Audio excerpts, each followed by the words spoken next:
ಈ Dharmasthala case national level ಅಲ್ಲಿ ಸುದ್ದಿ ಆಗ್ತಿದೆ ಸರ್. ನಿನ್ನೆ SIT ಕೂಡ ಮಾಡಿದ್ದಾರೆ. ಆದರೆ ಕೇವಲ ಒಂದು ಧಾರ್ಮಿಕ ಕೇಂದ್ರಗಳನ್ನ ಗುರಿಯಾಗಿಟ್ಕೊಂಡು ಕೆಲವರು ಟೀಕೆ ಮಾಡ್ತಿದ್ದಾರೆ. ಅಂದ್ರೆ ತನಿಖೆ ನಡೆಯುವ ಮುಂಚೆನೆ ಇಂಥವರೇ ಅಪರಾಧಿ ಅನ್ನೋ ರೀತಿಯಲ್ಲಿ ಅದು ತಪ್ಪು. ನಾನು ಕೂಡ ಭಾಳಷ್ಟು ಯೂಟ್ಯೂಬ್ ಚಾನಲ್ಸ್ನಲ್ಲಿ ಅದನ್ನು ನೋಡ್ತಾ ಇರ್ತೇನೆ. ಅನೇಕ ವಿಚಾರಗಳನ್ನ ಇದು ಮಾಡ್ತಾರೆ. ಅದರಲ್ಲಿ SIT ತನಿಖೆ ಆಗ್ತದೆ.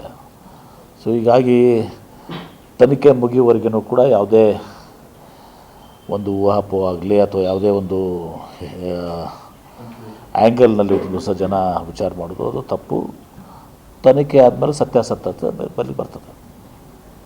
ಹೀಗಾಗಿ ಯಾರ ಮೇಲೂ ಕೂಡ ನಾವು ದೂಷಿಸುವಂಥದ್ದು, ಈಗಲೇ ಯಾರ ಮೇಲೆ ನಾವು ಇದು ಮಾಡುವಂಥದ್ದು ಅದು ಸರಿಯಾದದಂತಲ್ಲ. ಯಾವ ಒತ್ತಡ ಕೂಡ ಇಲ್ಲ,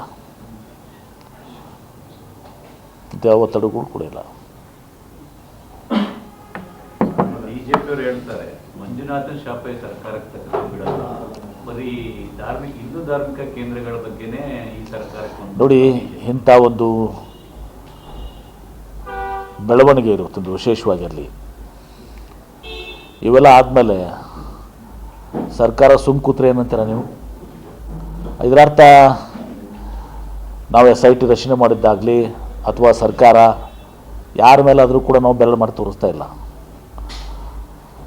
ಇಂಥ ದೂರುಗಳು ಬಂದಮೇಲೆ ಸ್ವಲ್ಪ ಗಂಭೀರ ಸ್ವರೂಪದೂ ಆಗಿದ್ದಾವೆ. ಎಲ್ಲನೂ ನೀವು ಬರೀ ಕೇವಲ ನ್ಯಾಷನಲ್ ಮೀಡಿಯಾ ಅಷ್ಟೊತ್ತಕ್ಕೆ ನಾನು ನೋಡ್ತಾ ಇದ್ದೆ, ಇಂಡಿಯಾ ಟುಡೇ ಅವೆಲ್ಲ ಮ್ಯಾಗ್ಝಿನ್ಸ್ ನೋಡ್ತಾ ಇದ್ದೆ ನಾನು.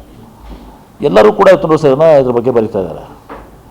ಹೀಗೆಲ್ಲ ಇದ್ದಾಗ ಸತ್ಯಾಸತ್ಯತೆ ಅದೇನಿದೆ ಎಂಥದ್ದಿದೆ ಅದು ಯಾರಿಗೂ ಕೂಡ ಗೊತ್ತಿಲ್ಲ. ಇನ್ವೆಸ್ಟಿಗೇಷನ್ ಆದಮೇಲೆ ಸತ್ಯ ಪರಿಸ್ಥಿತಿ ಗೊತ್ತಾಗೋದು. ಅಥವಾ ನಮ್ಮ ಸರ್ಕಾರ ಆಗಲಿ ನಾವಾಗಲಿ ಯಾರೇ ಆಗಲಿ ಇವತ್ತು ದಿವಸ ಯಾರ ಮ್ಯಾಗೂ ಕೂಡ ಪಟ್ಟು ಮಾಡಿ ತೋರಿಸ್ತಿಲ್ಲ.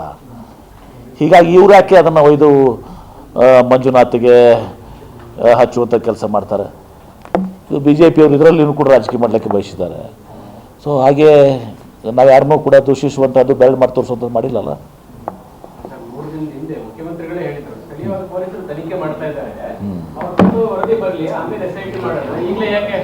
ನೋಡಿ, ಅದರ ಮುಖ್ಯಮಂತ್ರಿಗಳು ಹೇಳಿದ್ರು ಕೂಡ ತದನಂತರ ಇವತ್ತು ದಿವಸ ಎಲ್ಲ ಬೆಳವಣಿಗೆಗಳು ಏನಾಗಿದ್ದಾವೆ ಸ್ವಲ್ಪ ಭಾಳ ದೊಡ್ಡ ರೀತಿಯಲ್ಲಿ ಇವತ್ತು ದಿವಸ ಇದು ಆಯಿತು. ಎಲ್ಲೋ ಕಾಂಗ್ರೆಸ್ನವರು ಇದನ್ನು SIT ಮಾಡೋಕ್ಕೆ ಹಿಂಜರಿತಾ ಇದ್ದಾರೆ ಅಂಥೇಳಿ ಇಂಥ ಒಂದು ದೊಡ್ಡ ಇದು ಆದಾಗ ಇದು ನ್ಯಾಷನಲ್ ಲೆವೆಲ್ ಇವತ್ತು ದಿವಸ ಇದು ಆದಮೇಲೆ ಯಾರೇ ಮುಖ್ಯಮಂತ್ರಿಗಳು ಸಿದ್ದರಾಮಯ್ಯನವ್ರಲ್ಲಿ ಯಾರೇ ಇರಲಿ SIT ರಚಿಸುವಂಥದ್ದು ಅನಿವಾರ್ಯತೆ ಬಂದೇ ಬರ್ತದೆ.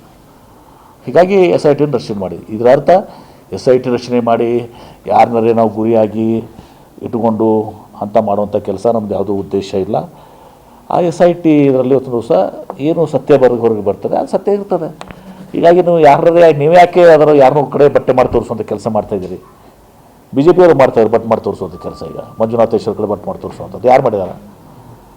BJP ಅವ್ರು ನಾವು ಮಾಡಿಲ್ಲಲ್ಲ. ನಾವು ಹೇಳಿದ್ದೇವೆ ಏನಾದರೂ?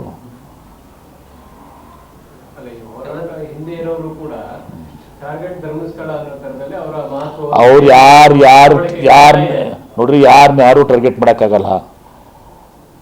ನಾವು ಸ್ವಚ್ಛವಾಗಿದ್ದರೆ ಯಾರು ನಮ್ಮನ್ನು ಟಾರ್ಗೆಟ್ ಮಾಡಿ ಏನು ಮಾಡ್ತಾರೆ?